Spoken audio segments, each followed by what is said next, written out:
नमस्कार।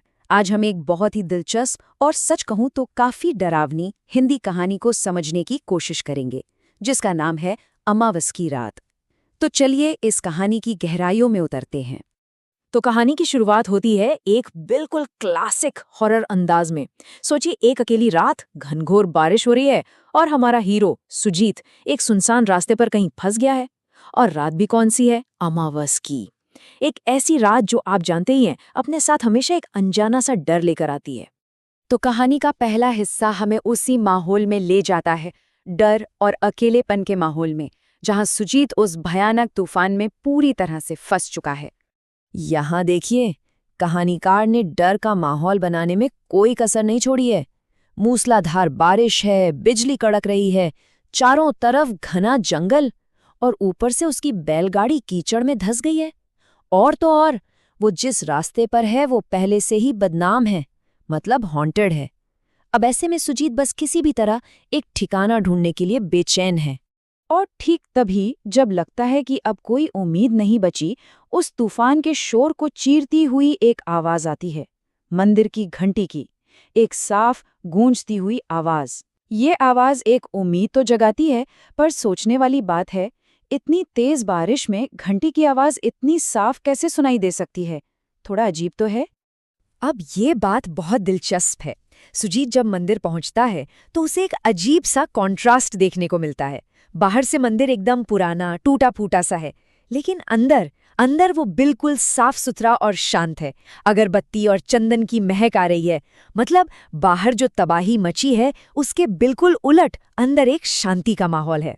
और यही शांति एक धोखे वाले सुकून का एहसास कराती है। तो अब कहानी एक नए मोड़ पर आती है। मंदिर के अंदर सुजीत की मुलाकात एक रहस्यमयी साधु से होती है, जो उसे एक बहुत ही अजीब चेतावनी देते हैं। ये साधु भी, आप देखेंगे, कहानी का एक क्लासिक कैरेक्टर है। एक ऐसा गाइड जो उस जगह के छिपे हुए खतरों को जानता है। उनकी आंखों में तो एक गहरी शांति है, पर चेहरे पर एक अजीब सी गंभीर चिंता भी दिखाई देती है। और यही वो चेतावनी है। बस एक छोटी सी लाइन, लेकिन ये आने वाली पूरी रात के लिए एक नियम बना देती है। याद रखना, हर आवाज इंसान की नहीं होती। ये एक लाइन ही पूरे माहौल को एकदम से बदल देती है ना? अब ये चेतावनी सुजीत के दिमाग में घूमने लगती है। मतलब, साधु का क्या मतलब था? वो किस तरह की आवाजों की बात कर रहे थे? अचानक से वो मंदिर, जो अब तक एक सेफ जगह लग रहा था, एक पिंजरे जैसा महसूस होने लगता है। और फिर शुरू होता है असली खेल, सुजीत का साइकोलॉजिकल टेस्ट। एक ऐसी आवाज जो उसके दिल के सबसे करीबी रिश्ते पे वार करती है। देखिए, वो जो भी शक्ति है, वो किसी अजनबी की आवाज नहीं निकालती। नहीं, वो सीधा उसकी माँ की आवाज की नकल करती है। अब सोचिए, जब कोई माँ की आवाज में पुकारे तो उसे अनसुना करना कितना कितना मुश्किल हो जाता है। और कहानी में ये साफ बताया गया है कि वो आवाज बिल्कुल परफेक्ट थी, हूबहू उसकी माँ जैसी। इससे पता चलता है कि वो जो भी चीज थी वो कितनी ताकतवर और धोखेबाज थी। तो अब सुजीत एक जबरदस्त कश्मकश में फंस गया है ना? एक तरफ साधु की चेतावनी है जो दिमाग कह रहा है कि सच हो सकती है, और दूसरी तरफ उसकी माँ की आवाज है जो दिल को खींच रही है। दिमाग और दिल की यही लड़ाई है। और जैसे ही सुजीत लगभग बाहर कदम रख ही देता है, कहानी का असली क्लैश शुरू होता है। आस्था और अंधकार के बीच की सीधी लड़ाई। तभी साधु फिर से आते हैं और उस शक्ति का राज खोलते हैं। वो बताते हैं कि ये कोई मामूली भूत प्रेत नहीं है। ये एक ऐसी छाया है जो लोगों का मन पढ़ लेती है, और ये उसी की आवाज निकालती है जिससे इंसान सबसे ज्यादा प्यार करता हो। मतलब ये प्यार को ही अपना हथियार बनाती है। और फिर हमें एक कमाल का सीन देखने को मिलता है। एक तरफ साधु अपने मंत्रों से एक सुरक्षा कवच बना रहे हैं, और दूसरी तरफ वो छाया लगातार धमकियां दे रही है कि वो वापस आएगी। ये आवाजों की एक जंग है, आस्था की आवाज और नफरत की आवाज के बीच। खैर, रात बीतती है, तूफान थम जाता है, और सुबह की रोशनी अपने साथ रात के अंधेरे में छिपे कई राज लेकर आती है। सुबह जब वो बाहर देखते हैं तो मंदिर के चारों तरफ अजीब पैरों के निशान होते हैं।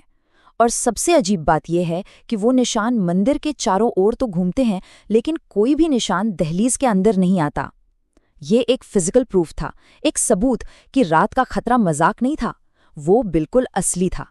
फिर साधु उस छाया की कहानी बताते हैं कि वो असल में एक औरत की आत्मा है जिसने अपने पति को खोने के गम में पागल होकर ऐसे ही एक तूफान में जंगल में अपनी जान दे दी थी।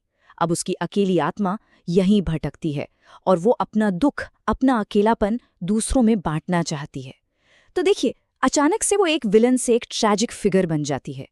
तो चलिए अब कहानी के आखिर में चलते हैं और देखते हैं कि इस पूरी घटना से हमें क्या सीख मिलती है।